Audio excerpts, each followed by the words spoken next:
Welcome to A Date with Darkness podcast, where I will be discussing the impact of hurtful and abusive relationships and how to overcome them so that you can move through your pain and get to the kind of healthy relationships you want, need, and deserve. I'm Dr. Natalie Jones. I'm a licensed psychotherapist based in California. While I hope that you find this podcast educational and informational, please note it should not be substituted for treatment with a licensed mental health professional. Also, due to the nature of the podcast, some of the information presented on the show can be sensitive to some of my listeners, so please note that listener discretion is advised. Hello and welcome. Welcome back.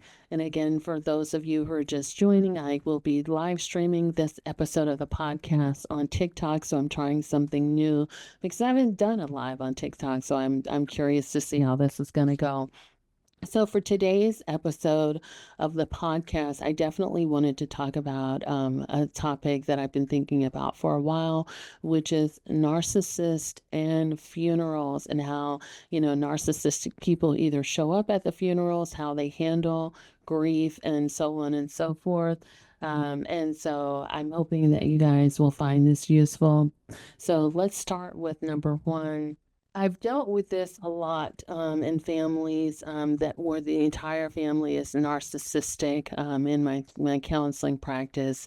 But I think the first thing that I want to talk about is where, a family member, especially like an important family member, like a matriarch or a patriarch, and not to say all family members aren't important, but one that's really loved and admired by many, or either one that has a lot of assets.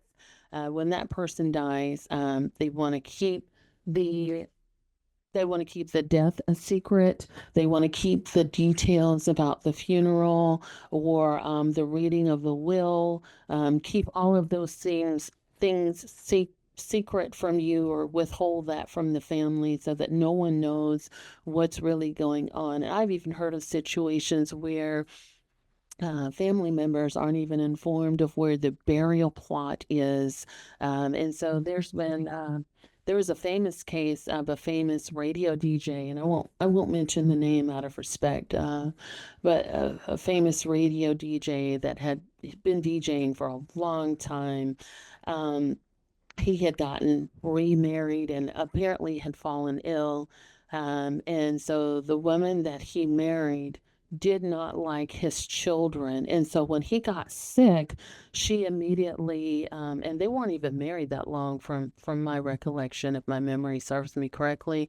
But when he got sick, I want to say he got sick maybe a year, give or take, before he died, she immediately got power of attorney and blocked his children from becoming involved in any aspect of his medical care. And so, he became nonverbal and his health started to immediately decline. She moved facilities and blocked the children from coming to visit him at the facility, so they couldn't even come visit him. And then they had to go to court and have this legal battle. And by that time, he was, I think, just in bad shape. And so when he passed away, his wife had a funeral, didn't inform the children, and even hid the gravesite. And to this day, his children don't know where he's buried, and so they can't go visit their father. And there's really not a whole lot that they can do about it. That was the last thing that I heard about it, and I know that had made national news, so some of you may know who I'm talking about. But that's a prime example of how people can just be cruel and ice other people out from any involvement or knowing anything about, those last days, that would allow the family and, important people to come and grieve or just be involved in the funeral process. And so that's someone who wants complete control and ices everyone out. Number two, and this happens a lot in narcissistic families where people do things to cut you out of the will. And so they may prime the other person. So even with this last case, this last person that I mentioned, again, when you have someone that immediately wants to take power of attorney over someone who is nonverbal, their health is declining, so they're not able to make decisions. You have people that want to do those things and immediately start changing important legal documents that have been in place for years. And so what they may do is they may take it upon themselves, and this happens quite a bit, to change wills and change access that children and other people may have to important documents about financial matters or about estate matters and things like that, or taking people to court.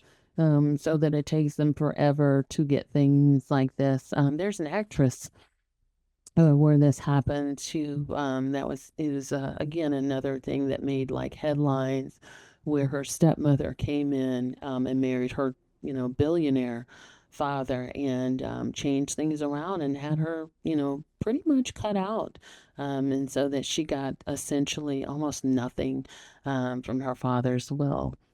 And so this happens quite a bit, where people are just cutting you out, and making sure to take all of the assets for themselves. Um, and so, again, I think I mentioned before, number three, denying details around the sickness. This happens a lot, just even in the prior story that I mentioned. But I think also, too, stories in where there's suspicious details around the story, around the passing, where there's suspicion of, you know, murder or things like that.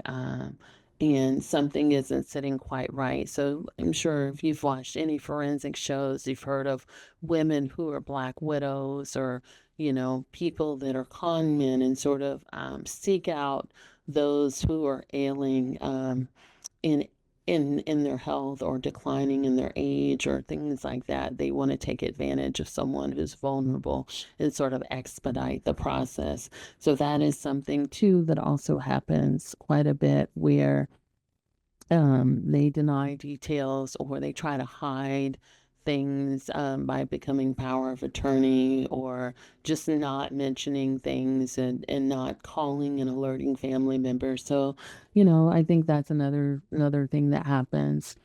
When it comes to the actual funeral itself, a narcissist, it's not beyond a narcissist to come to the funeral and cause complete chaos. They can be drunk, under the influence of something, or they may want to fight or cause a huge disturbance at the funeral itself because they want the attention, or they want to create this chaos or this havoc at the funeral. And so they like to disturb the peace, or they always need to be the center of attention.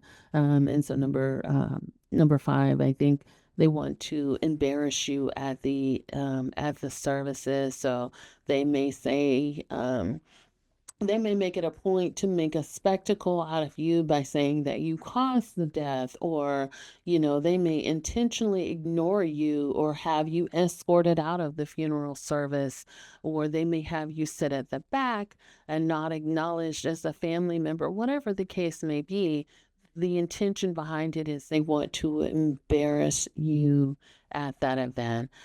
And so those are, that's kind of a quick and dirty podcast for today. And so I hope that that's been helpful. I've appreciated chatting with you guys and doing the live on TikTok. So TikTok lives is a new experience for me.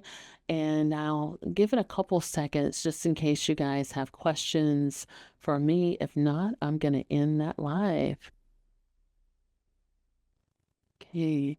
And thank you guys so much for your support, the hearts, and liking the live and things like that. I really appreciate it. All righty. Well, I'm going to go ahead and sign off. I don't see any questions or comments there. So I appreciate you guys rocking with me this Sunday. And I hope to see you again. Thank you so much, and take care.